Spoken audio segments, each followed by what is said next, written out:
Nombre, ordre et opération. Regardons un peu tous les nombres que l'on a étudiés et utilisés jusqu'à présent. On a commencé par les entiers positifs et puis 0. Ensuite, on a étudié les rationnels positifs, c'est-à-dire les fractions. Et puis un peu plus tard, on a introduit les entiers négatifs pour compléter les entiers positifs. Et puis, dans la foulée, on a complété les rationnels positifs avec les rationnels négatifs. Et puis, on a rencontré quelques autres nombres dont on a souligné qu'ils n'étaient pas des fractions. Alors, regardons ces ensembles de nombres les uns après les autres. L'ensemble des entiers positifs, ou nuls, on l'appelle grand N. Et on le note parfois avec ce petit signe pour marquer un peu l'importance ou la solennité de cet ensemble. Et cet ensemble, c'est 0, 1, 2, 3, 4, etc. C'est un ensemble infini. L'ensemble de tous les entiers, positifs ou négatifs, s'appelle grand Z. On l'appelle aussi l'ensemble des entiers relatifs. La lettre Z vient du mot allemand Zahl, qui veut dire nombre, et c'est un mot en allemand féminin. L'ensemble de tous les rationnels, c'est-à-dire toutes les fractions, positives ou négatives, et puis naturellement 0, s'appelle Q, ou grand Q. La lettre Q est sans doute pour quotient. On a vu quelques autres nombres dont on a signalé qu'ils ne sont pas rationnels.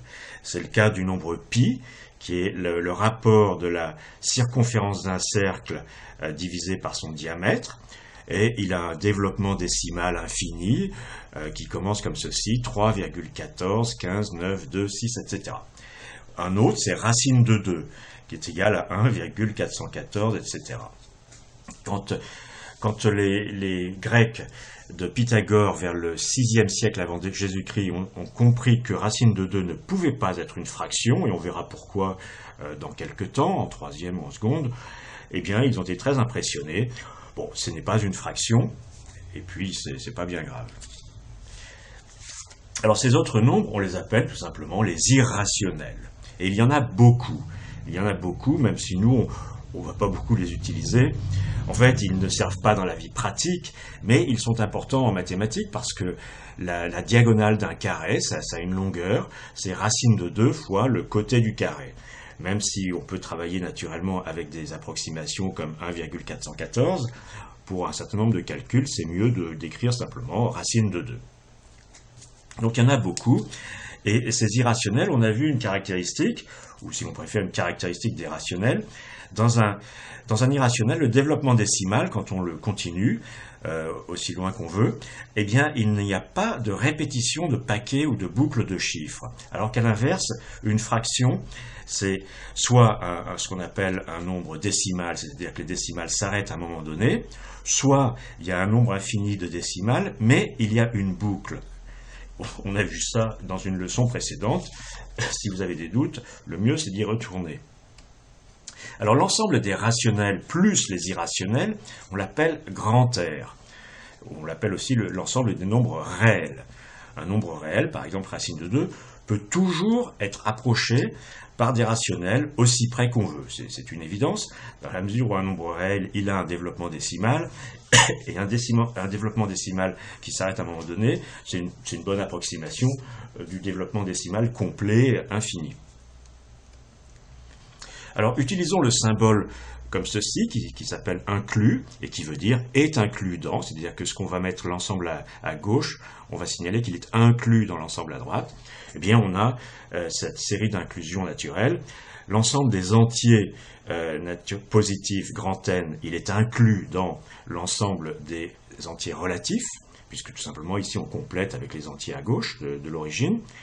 L'ensemble des entiers relatifs, il est inclus dans Q, c'est-à-dire dans l'ensemble des fractions, parce que le nombre moins 3, c'est une fraction, si l'on veut, c'est moins 3 sur 1.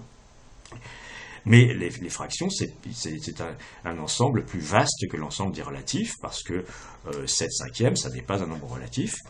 Et l'ensemble grand Q de toutes les fractions, il est inclus dans l'ensemble grand R, puisque grand R, c'est les fractions et les irrationnels. Et je répète, les irrationnels, ils sont importants en mathématiques, mais pas dans la vie courante.